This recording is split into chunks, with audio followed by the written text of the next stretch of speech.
So hi friends, this is Saurabh Kashyap. Today we will discuss very simple and very interesting topic, Vaisheshika Darshan. Paper number 6 philosophy part 1. उसके under में षड दर्शन के topics में एक है वैशेषिक दर्शन और परमाणुवाद. इसके जो फाउंडर है उनका नाम है कनद कश्यप. उनका जो डेट है अराउंड 600 to 200 BC अराउंड ये दिखाता है. कनद कश्यप की जो लाइफ है it is a inspiring story. हमें जानना इसलिए भी ज़रूर, हालांकि पेपर के पॉइंट ऑफ व्यू से उतना ज़रूरी नहीं है, बट फिर भी उनकी जो लाइफ है बहुत ही ज़्यादा इंस्पायरिंग है. ऐसा बोला गया है दोस्तों कि दिखने में कनद उतने अच्छे नहीं थे, तो उनको आलोचनाओं का सामना करना पड़ा. ही faced criticism at every point of his life. कई दफ़ा ऐसा होता था कि चेहरा अच्छा नहीं बोल के उस दिन में निकलते नहीं थे, सिर्फ रात को बाहर जाते थे. तो वो एक जीता जागता एग्जाम्पल है कि हमारे एक्सटर्नल एट्रीब्यूट्स, फेस वैल्यू उतनी ज़्यादा मैटर नहीं करती. मैटर करती है हमारी सोच, मैटर करती है हम किसी के प्रति क्या सोच रहे हैं या हमारे जो आइडियल्स हैं वो कैसे हैं. ठीक है, काम बोलता है, चेहरे का क्या है, एक ना एक दिन बिखरना है. राइट. हैविंग सेड दैट, हम टॉपिक्स पे आते हैं. और एक चीज़ ये भी है कि ये जो आइडिया है परमाणुवाद का, कनद कश्यप को इसलिए भी आया क्योंकि वो जब जा रहे थे तो चावल के जो छोटे छोटे दाने होते हैं उन्होंने रास्ते में ऐसे गिरा हुआ कहीं देखा. तो ही वॉज ए फिलोसोफर, तो किसी भी चीज़ के पीछे लॉजिक लगाने का एक आदत रहता है फिलोसोफर्स का. तो वो सोचे कि ये चावल के छोटे छोटे कण हैं, लेकिन जब मैं उसको समेटूंगा, उसको पकाऊंगा, उसको जब खाऊंगा तब उसकी यूटिलिटी जो है वो पूरी होगी. ये तो कण है, और ऐसे ही हर चीज़ के भी कुछ कुछ कण होंगे. वो कण जब एक साथ आते हैं तो उनकी यूटिलिटी पूरी होती है. राइट. तो चावल के कण से उनको एक ये फिलॉसफी उनके दिमाग में आया जो आगे चल के परमाणुवाद बना. Again this is just a theory, ऐसे कहानियां हैं. ठीक है.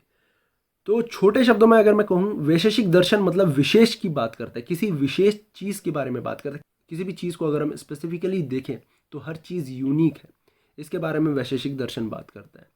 सिमिलरली परमाणुवाद क्या बात करता है कि एटम्स के आधार पे या अणु के आधार पे हम कोई चीज़ को जाने कैसे, क्रिएशन ऑफ यूनिवर्स को जाने कैसे या डिस्ट्रक्शन ऑफ यूनिवर्स को जाने कैसे. परमाणुओं के आधार पे भौतिक विश्व का निर्माण और भौतिक विश्व का विनाश, इसकी व्याख्या करना परमाणुवाद है. Right. On the basis of atoms, if we are describing कि कोई चीज़ एग्जिस्ट कैसे करता है या कोई चीज़ डिस्ट्रॉय कैसे हो रहा है, उसको हम बोलेंगे परमाणुवाद. तो अब हम आगे देखते हैं. कनद कश्यप के दिमाग में, अच्छा, न्याय दर्शन या उससे पहले जितने भी दर्शन थे वो डिफाइन करते थे लाइफस्टाइल को, वो वेदों की सत्ता को स्टैब्लिश करते थे. मगर जो वैशेषिक दर्शन है, ये इसका फोकस, जो प्राइम फोकस था वो किस पे था? क्रिएशन ऑफ यूनिवर्स पे. यूनिवर्स क्रिएट कैसे हो रहा है, तब जाके स्पेसिफिसिटी आया. अब देखिए, ये प्लूरलिस्टिक रियलिज्म के बारे में भी बात करता है. मतलब हर चीज़ जो है यूनिक है, रियलिटी में यूनिक है. अब जो इसका थ्योरी ऑफ नॉलेज है, नॉलेज जानने का जो तरीका है वैशेषिक दर्शन में, वो दो चीज़ों पे डिपेंडेंट है, परसेप्शन और इन्फेरेंस. ये आप याद रखिएगा, परसेप्शन और इन्फेरेंस सिर्फ वैशेषिक दर्शन में ज़्यादा इंपॉर्टेंस रखता है.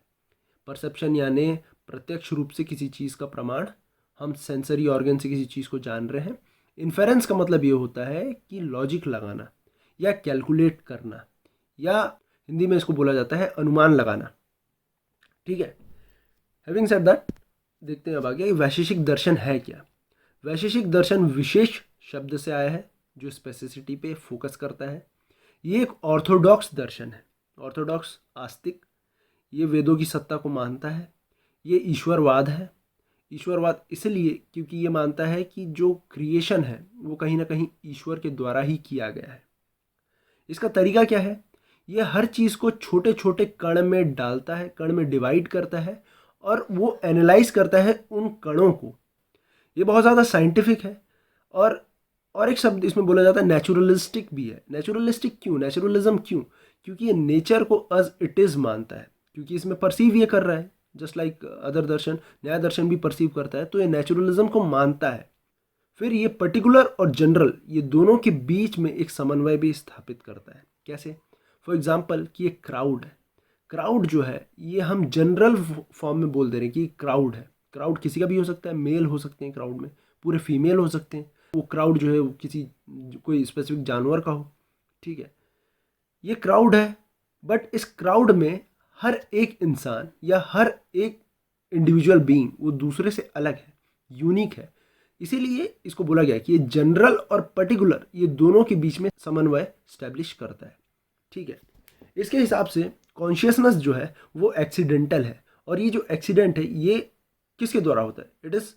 It is act of God, right. Consciousness जो है हर किसी में नहीं होता, हर कण में चित्त या चेतना नहीं होती, बाय एक्सीडेंट कॉन्शियसनेस किसी चीज़ के अंदर आ जाता है, ठीक है। अब ये भी माना गया है कि इस दर्शन का अल्टीमेट जो ऑब्जेक्टिव है वो मोक्ष है। क्यों ऐसा माना गया है? क्योंकि ये ऑर्थोडॉक्स दर्शन है, वेदों की सत्ता को ये मानता है, और ये जो मोक्ष है इसको पाने का जो तरीका है उसे कहा गया है तत्व ज्ञान या पदार्थ ज्ञान। अब हम देखते हैं ये तत्व या पदार्थ, सब्सटेंस, ये एक्चुअल में होता क्या है। पदार्थ का जो शाब्दिक मतलब है वो होता है कि पद को अर्थ देने वाला कोई चीज़, या पद को अर्थ देने की क्षमता रखने वाला कोई चीज़। पदार्थ ऐसा है जो एग्जिस्ट करता है, हमेशा एग्जिस्ट करता है, और पदार्थ ऐसा है जो सत्य है। तो इसको हम देखते हैं आगे। पदार्थ के 6 एट्रीब्यूट्स होते हैं। 6 अलग अलग तरीके से पदार्थ अपने आप को डिफाइन करता है या डिस्क्राइब करता है या दुनिया के सामने अपने आप को रखता है। अब मैं एक छोटा सा एग्जांपल दूंगा। फॉर एग्जांपल ये पेन है, द्रव्य एक्चुअली ये सब्सटेंस है, ठीक है, प्लास्टिक है पूरा। अब इस पेन का कुछ क्वालिटी होगा। क्वालिटी इसका क्या है? लिखाता है, बहुत अच्छा है लिखाता है, एकदम स्मूथ फ्लो, बटर फ्लो तरीके से लिखाता है, ठीक है। तो ये इसकी क्वालिटी है, स्मूथ है, लिखाने में तो ना दिक्कत नहीं है। फिर मोशन, कर्मण। मोशन क्या है कि जब तक मैं इस चीज़ को मोशन में नहीं लाऊंगा मेरे को आउटपुट या डिजायर्ड रिजल्ट नहीं मिलेगा, तो ये मोशन की बात करता है। फिर बात आती है सामान्य की। सामान्य क्या है? यूनिवर्सैलिटी क्या है कि ये जो पेन है, अगर मैं आपको पेन बोलता हूँ तो दिमाग में यही इमेज आएगा। तो सेम दिखने वाले या सेम एट्रीब्यूट वाले बहुत सारे चीज़ों को यूनिवर्सली जब एक्सेप्ट करते हैं तो इसको बोला गया सामान्य। फिर स्पेसिफिसिटी पे जोर देते हैं। अब देखिए पेन तो है, पेन में समानताएं भी बहुत सारी होती। अगर मैं पेन बोलूँगा इसी के टाइप की और भी बहुत सारी पेन आ जाएंगी, लेकिन हर पेन अलग होगा। इसके जो एट्रीब्यूट्स, फिजिकल एट्रीब्यूट्स भी जो हैं वो अलग होंगे, कोई एक दूसरे से आइडेंटिकल नहीं होगा, 100% आइडेंटिकल नहीं हो सकता, इसलिए विशेष इसको कहा गया है। समन्वय। अब समन्वय मतलब कोऑर्डिनेशन ही होता है, इनसेपरेबल कनेक्शन होता है। समन्वय का मतलब इसके साथ कोई और चीज़ कोऑर्डिनेट करेगा तब जाके पदार्थ का जो है, तब जाके द्रव्य जो है वो अपने आप को मैनिफेस्ट कर पाएगा। एग्जाम्पल के तौर पे पेन से मैं किसी चीज़ पे लिखूंगा, बट लिखूंगा किसके ऊपर? पेपर के ऊपर। तो एक समन्वय बना रहा हूँ, एक कोऑर्डिनेशन बना रहा हूँ पेन और पेपर का, राइट। तब जाके चीज़ें, तब जाके आउटपुट किसी का आ रहा है, तब जाके मैं लिख पा रहा हूँ, ठीक है। तो ये पदार्थ है और इसके एट्रीब्यूट्स। अब देखते हैं कि द्रव्य भी इंपॉर्टेंट है। द्रव्य क्या चीज़ है? द्रव्य कुछ नहीं होता, ये सब्सटेंस ही है जो अपने आप को मैनिफेस्ट करता है। वो चीज़ें जो कणों में बट सकते हैं। देखिए द्रव्य सब्सटेंस जो माना गया है वो 9 तरीके हैं, जो इसमें से ऊपर के जो 5 हैं इनको कहा गया है पंचभूतास। पंचभूतास, इन ऊपर के 5 को कहा गया है। कई जगह सिर्फ 4 दिखाता है, स्पेस नहीं दिखाता। वो इसलिए भी होता है क्योंकि स्पेस वो जगह है जहाँ 4 एग्जिस्ट करते हैं। फिर आता है time, direction, soul, organs, internal organs और माइंड, ये सब आता है। ये द्रव्य को डिफाइन करते हैं। ये 9 प्रॉपर्टीज़ हैं द्रव्य के, राइट। अब हम देखते हैं आगे परमाणुवाद कहता क्या है। वैशेषिक स्कूल के अकॉर्डिंग कोई भी छोटा चीज़ जिसको महत्व कहा गया है, जो हम परसीव कर सकते हैं, ऐसा कंपोजिट पार्टिकल, उसको डिफाइन किया गया है त्रायाड या त्रय अणु। त्रय अणु का मतलब 3 अलग अलग पार्ट से बना गया है। अब ये जो त्रय अणु है इसको फिर डिफाइन किया गया है द्वि अणु या द्वैध। त्रय अणु के हर पार्ट में द्वैध है। द्वैध क्या है? इसमें 2 पार्ट है। मतलब द्वैध का मतलब ये होता है कि 2 अणु फर्दर डिवाइड किस में हो जाता है? सिर्फ अणु में, मतलब सिर्फ एक अणु में। तो ये टर्मिनोलॉजी है फिलोसॉफिकल जो हमको याद कर रहा है। त्रय अणु हो गया, द्वय अणु हो गया, या त्रायाद हो गया, द्वैध हो गया। ये टर्मिनोलॉजीज हैं जिनको हमको याद करना है। और आखिरी में आता है परमाणु या अणु, एटम, राइट। परमाणु वो होता है जिसको और नहीं तोड़ा जा सके, ठीक है। इसकी कुछ प्रॉपर्टीज देख लेते हैं। परमाणु के बेसिस पे अगर हम डिफाइन कर रहे हैं नेचर ऑफ क्रिएशन और डिस्ट्रक्शन, ठीक है, उसको परमाणुवाद बोला गया है, डॉक्ट्रिन ऑफ एटम्स। ये इनएक्टिव होते हैं, ये एवर एग्जिस्टिंग होते हैं, मतलब इनका स्वयं ये निष्क्रिय होते हैं, इनमें कोई क्रिया नहीं होती और ये सदैव एग्जिस्ट करते हैं, ठीक है। ये इमोर्टल होते हैं, मतलब कि ये नित्य होते हैं, कभी इनका नाश नहीं हो सकता, मगर इनसे बनने वाली जो वस्तुएं हैं वो अनित्य होती है, वो नाश हो सकती है। एग्जाम्पल के तौर पे कि ऐसा माना जाता है हमारा जो बॉडी है पंच तत्वों से बना है, पंच तत्व जो है इमोर्टल है, मतलब वो हमेशा एवर एग्जिस्टिंग है, वो हम रहें ना रहें वो रहेंगे। मगर हमारी जो बॉडी है जो 5 तत्वों से मिली है, मिल के बनी है, वो मॉर्टल है, राइट।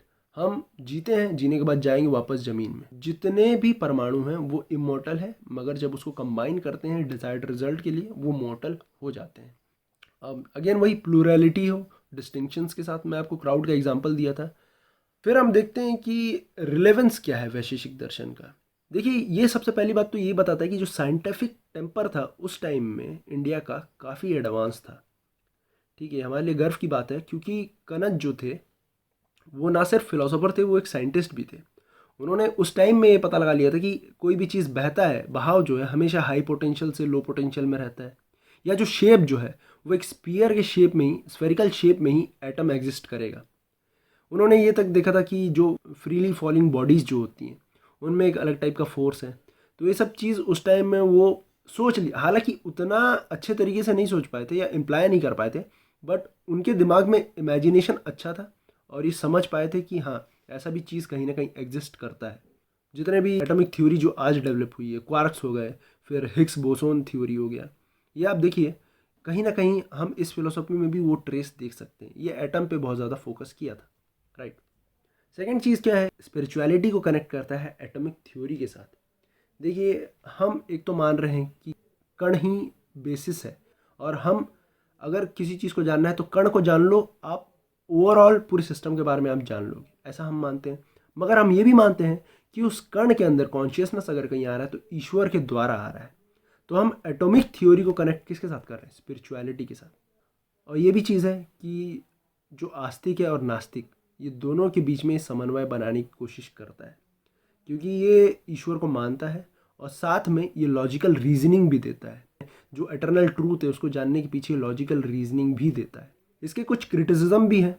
क्रिटिसिज्म कैसे, वो हम देखते हैं कि शंकराचार्य जी जो थे उन्होंने एक तर्क दिया कि परमाणु जो है या एटम जो है ये फॉलो करेगा लॉ ऑफ इनर्शिया को, कि या तो ये पूरी तरीके से एक्टिव है या तो ये इनएक्टिव है, या तो सक्रिय है या तो निष्क्रिय है, बीच का कुछ नहीं। ऐसा कुछ नहीं है कि कुछ देर के लिए सक्रिय हो उसके बाद फिर निष्क्रिय हो जाए, फिर निष्क्रिय होने के बाद कुछ देर बाद फिर सक्रिय हो जाए, ऐसा नहीं है। फिर शंकराचार्य जी का ये कहना था कि अगर सक्रिय है अणु तो इसका मतलब ये है कि ये निरंतर चलते जाएगा, निरंतर डेवलपमेंट होते जाएंगे, कभी प्रलय आएगा ही नहीं। और अगर ये निष्क्रिय है तो डेवलपमेंट की तो कुछ बात ही नहीं है, मतलब लाइफ एग्जिस्ट ही नहीं करेगा। तो ये वन ऑफ द क्रिटिसिज्म था और लॉजिकल भी था, तभी आगे चल के फिलोसफी और चेंज हुआ। ये सब कुछ पॉइंट्स थे वैशेषिक फिलोसफी के। आई होप कि आपके लिए फ्रूटफुल हो, right. So thank you for viewing this video. Subscribe कीजिए, stay healthy, stay positive and stay energetic, right. Thank you.